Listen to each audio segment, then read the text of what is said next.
Pour essayer de me faire dormir, pour essayer de me donner la paix, pour essayer de me donner la joie que j'avais plus. Et puis ma famille qui était autour de moi, elle me disait, mais Vanessa, qu'est-ce que t'as? Même s'il n'est pas chrétien, Minus, t'as tout ce qu'il faut. T'as une camping, t'as un camion. Faut que tu prennes sur toi, Vanessa, comme si le matériel suffisait pour rendre les gens heureux. Et j'arrivais pas à leur expliquer le poids que j'avais sur ma vie. J'arrivais pas à leur expliquer pourquoi j'étais dans cet état-là. Qu'est-ce qui m'étouffait à ce point-là? Qu'est-ce qui m'écrasait à ce point-là?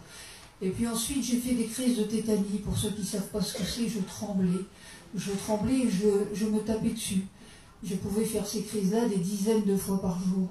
Je m'auto-mutilais. Je me suis ouvert l'arcade, je me suis cassé le nez, je me défigurais comme un boxeur.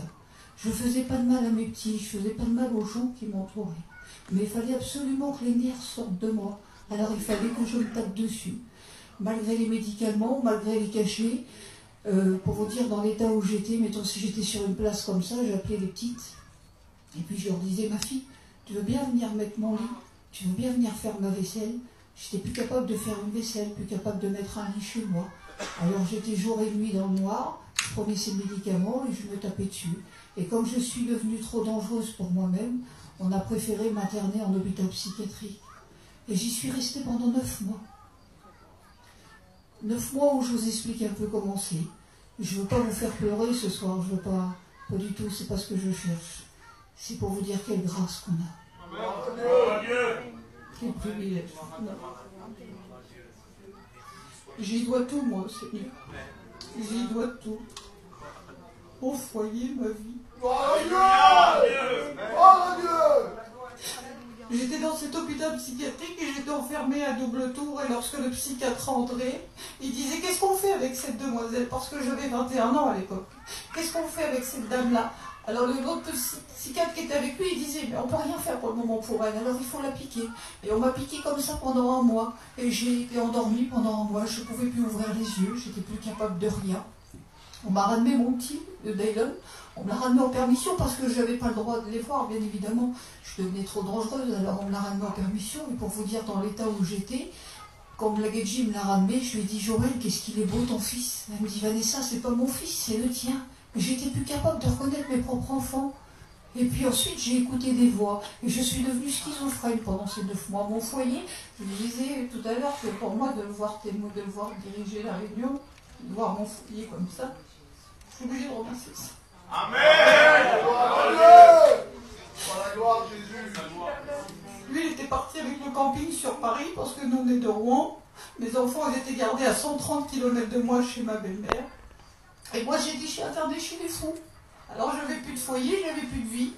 Et puis, ces voix, ils me disaient, mais regarde-toi aujourd'hui, t'es plus rien. Parce que ça a duré 4 ans. Vraiment, c'est long, 4 ans. Là, je vous l'explique en 10 minutes derrière un micro. Mais à vivre 4 ans, c'est l'enfer sur Terre.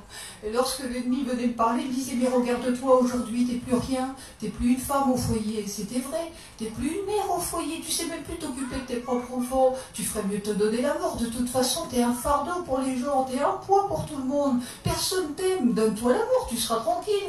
Alors moi, ce que j'ai fait, eh bien, c'était en 2007. J'ai préféré écouter ces voix. Et j'avais dit à personne. J'ai monté vers moi. J'ai fermé la porte de mon camping et j'ai tout étalé les médicaments devant moi. Et je les ai avalés les uns après les autres, jusqu'à temps que j'en pouvais plus. Je vous le dis, mes frères et sœurs, en vérité, ce jour-là, je pensais bien à mes enfants. Je pensais à personne d'autre. La seule chose que je voulais, c'était mourir. Voilà, parce que pour moi, il n'y avait plus de solution, vous comprenez bien. Je vous ai dit, j'étais baptisée, donc j'ai déjà appelé Dieu. Et pour moi, il semblerait que le ciel était fermé. Et j'ai pris tous ces médicaments et je suis sortie. Et lorsque j'ai ouvert la porte de mon camping, je suis tombée par terre. Et je me suis sentie mourir. Et lorsque là, la prière que j'ai faite, c'est pas une grande prière, il n'y avait plus de larmes, il n'y avait plus de cris, c'était pas haute voix, tout s'est passé à l'intérieur. J'ai simplement dit au Seigneur, Seigneur, j'ai vraiment besoin de toi. À partir de ce moment-là, ma vie entière a été changée. Mais pas seulement un petit peu, c'est complètement, ça a été une vie nouvelle pour moi. Ça fait que je vous coupe au cours, mais je ne devais plus, après mes 2 garçons, je ne devais plus avoir, vous voyez, la petite que j'ai, je ne devais plus avoir d'enfants au respect que je dois à mes frères. Je suis tombée enceinte juste après. Entre-temps, Minus a fait un accident, vraiment notre vie a été transformée. Amen. Et ça fait que j'ai tombé enceinte et je n'ai pas vu d'ange descendre du ciel, il n'y avait pas de serviteur de Dieu, chez nous il n'y avait pas de tout ça, on ne connaissait pas une mission, je ne savais pas ce que c'était, un chapiteau, tout ça, nous on ne savait pas tout ça. Et ça fait que j'ai appelé le psychiatre qui me suivait, j'ai dit, vous savez docteur, les comprimés, Les internements à l'hôpital psychiatrique, pour moi, c'est terminé tout ça.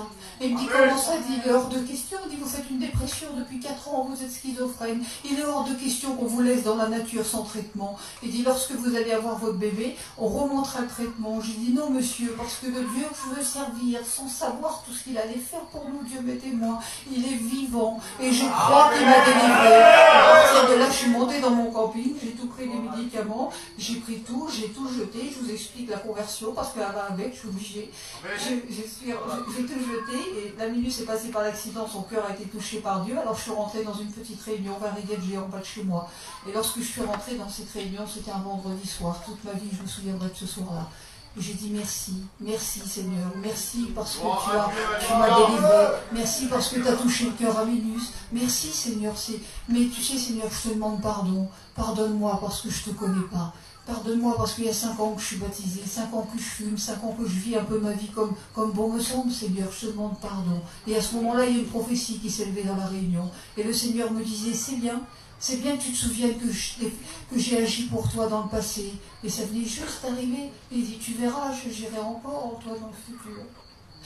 Mais ce que je veux, c'est te faire grâce aujourd'hui. Tu as accepté la grâce que je te fais. À partir de ce moment-là, je me disais, oui Seigneur, je vous dis en vérité, ici, là, ça se cassait. C'est comme si tout se cassait. J'aurais pu me mettre à plat ventre par terre, je l'aurais fait. Et le ciel s'est ouvert pour moi. La paix est entrée, la joie est entrée, l'amour de Dieu est entré. Toute notre vie a été transformée. Ensuite, minuit, ça passait par les eaux du baptême. Alors là, pour moi, je ne vous explique pas. C'était comme si vous me donniez, je ne sais pas ce que vous auriez pu me donner. C'était le plus beau des cadeaux, j'en ai largement assez.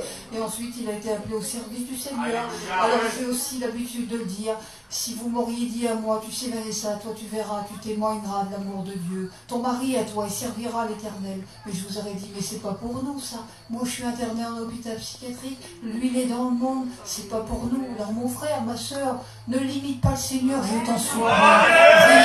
Rien n'est impossible à Dieu. Ne le limite pas. Que Dieu vous bénisse.